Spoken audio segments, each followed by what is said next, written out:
Tranquility of the spectacular northern mountains of Pakistan was tormented on 8th October 2005 with an earthquake recording 7.6 on Richter scale. Tremors took their toll with life and limbs in thousands. The world mourned those who perished, but those who survived had their accounts filled with the loss of dear ones, material and abodes. There were thousands of sufferers whose miseries were compounded with the loss of limbs.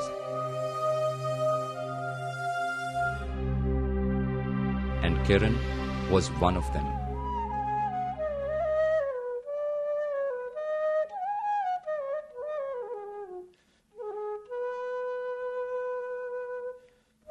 The word Kiran literally means ray of light. Let me take you to 15-year-old Kiran, whose life lost its shine at a spur of a moment.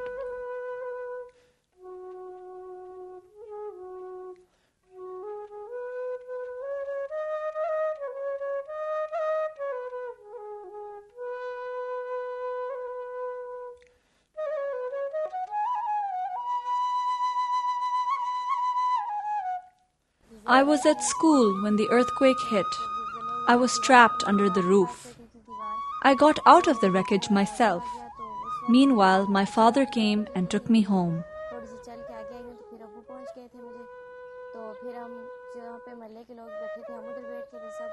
I had only reached Balakot bus stand just after 10 minutes or so. The tremors shook everything. In a few minutes, everything around us was turned into rubble.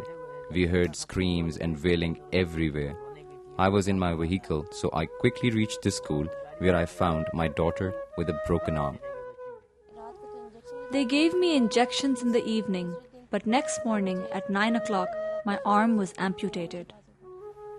I cannot take care of my siblings, as my mother also died in the earthquake, and I cannot do everything, so my father married again.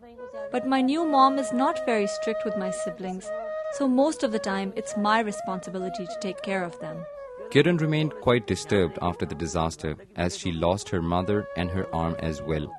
I shifted them to their relatives in Rawalpindi after the earthquake, but she insisted on coming back to Balakot and wanted me to get married so that the children could be looked after properly.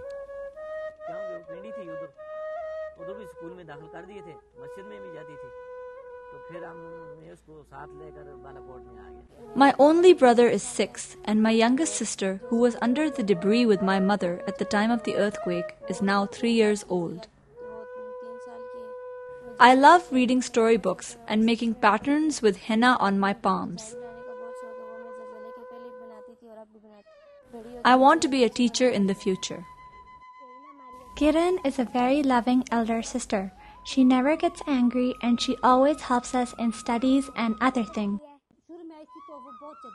Kiran used to remain disconnected with others earlier when she joined this school. But teachers and fellow students were very cooperative and understanding with her so.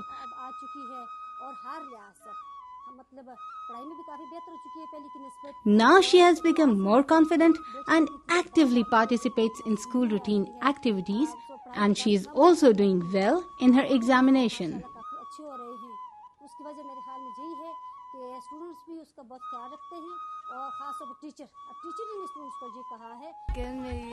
Kiran is my best friend.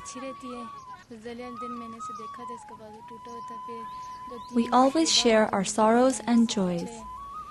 I have also lost my brother in the earthquake.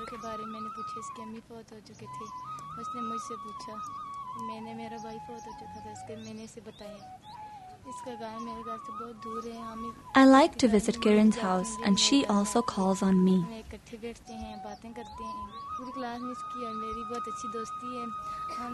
She is a very loving girl who always cares for others. When I first met her in January 2007, she looked sad, but her health was good. As the time passed by and I met her in April and May, I found that though outwardly she was not very sad, but her health was also not very good, and as if some deep sorrow has settled in her. I never had much of difficulty in communicating with Kiran. She has always been responsive.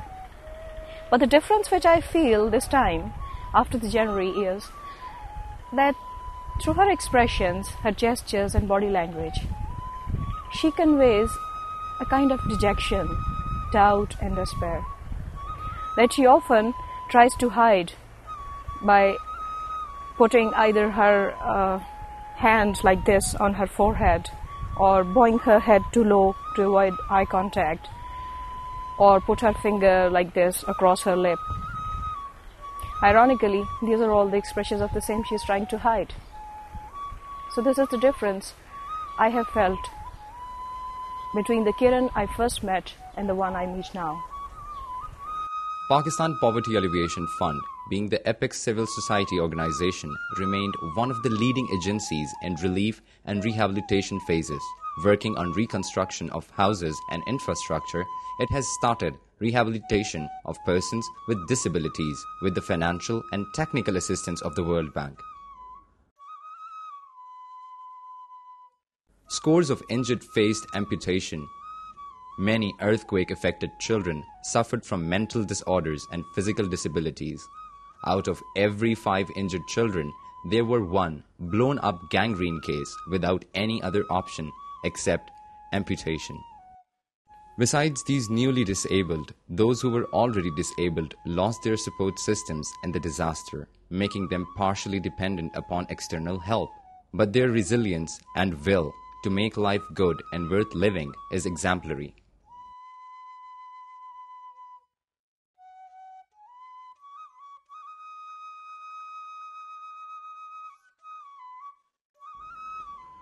We have just peeped into a world of resilience, resignation, hope and despair called Kiran. Pakistan Poverty Alleviation Fund, with the financial and technical assistance of the World Bank, has embarked upon the Earthquake Disability Project to improve the quality of life of thousands. Kiran is one of them. We do not know whether we will succeed or not. If we do, the life of Kiran will change for better. Otherwise, her miseries will compound. She would lose whatever is left.